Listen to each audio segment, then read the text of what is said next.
মার্কিন বিমান নির্মাতা প্রতিষ্ঠান বোয়িং থেকে ১৪টি উড়োজাহাজ কেনার লক্ষ্যে চূড়ান্ত চুক্তি করতে যাচ্ছে বিমান বাংলাদেশ এয়ারলাইন্স। বৃহস্পতিবার সন্ধ্যায় রাজধানীর ঢাকায় আনুষ্ঠানিকভাবে চুক্তি স্বাক্ষর হওয়ার কথা রয়েছে, যা হবে বিমানের ইতিহাসে বহর সম্প্রসারণের সবচেয়ে বড় সিদ্ধান্ত।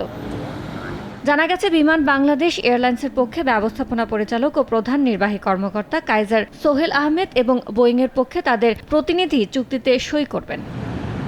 চুক্তির আওতায় ৮টি বোয়িং 787-10 ড্রিমলাইনার, ২টি বোয়িং 787-9 ড্রিমলাইনার ও ৪টি বোয়িং 737-8 ম্যাক্স কিনবে বিমান বাংলাদেশ। এতে ব্যয় হবে প্রায় ৩৭,০০০ কোটি টাকা। কিস্তিতে অর্থ পরিশোধ করা হবে ১০ থেকে ২০ বছর মেয়াদে। বোয়িংয়ের কাছ থেকে প্রথম উড়োজাহাজটি ২০৩১ সালের অক্টোবরে ও বাকিগুলো ২০৩৫ সালের নভেম্বরে বিমানের বহরে যুক্ত হওয়ার কথা রয়েছে।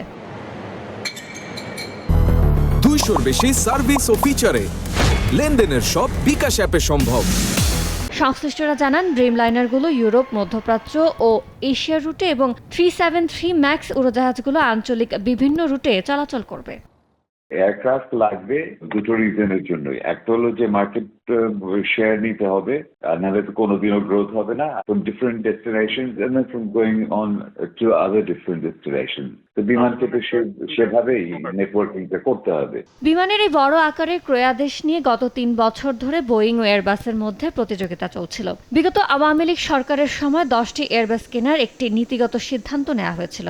তবে ২০২৪ সালে গণঅভ্যুত্থানে শেখ হাসিনা সরকারের পতন এবং যুক্তরাষ্ট্রের সঙ্গে বাণিজ্য ব্যবধান কমানোর কৌশলগত চাপে অন্তর্বর্তী সরকার বোয়িংয়ের পক্ষে চূড়ান্ত সিদ্ধান্ত নেয়। ২০৪১ সালের মধ্যে বিমান বাংলাদেশের বহর ৪৭টি উড়োজাহাজে উন্নীত করার পরিকল্পনা রয়েছে।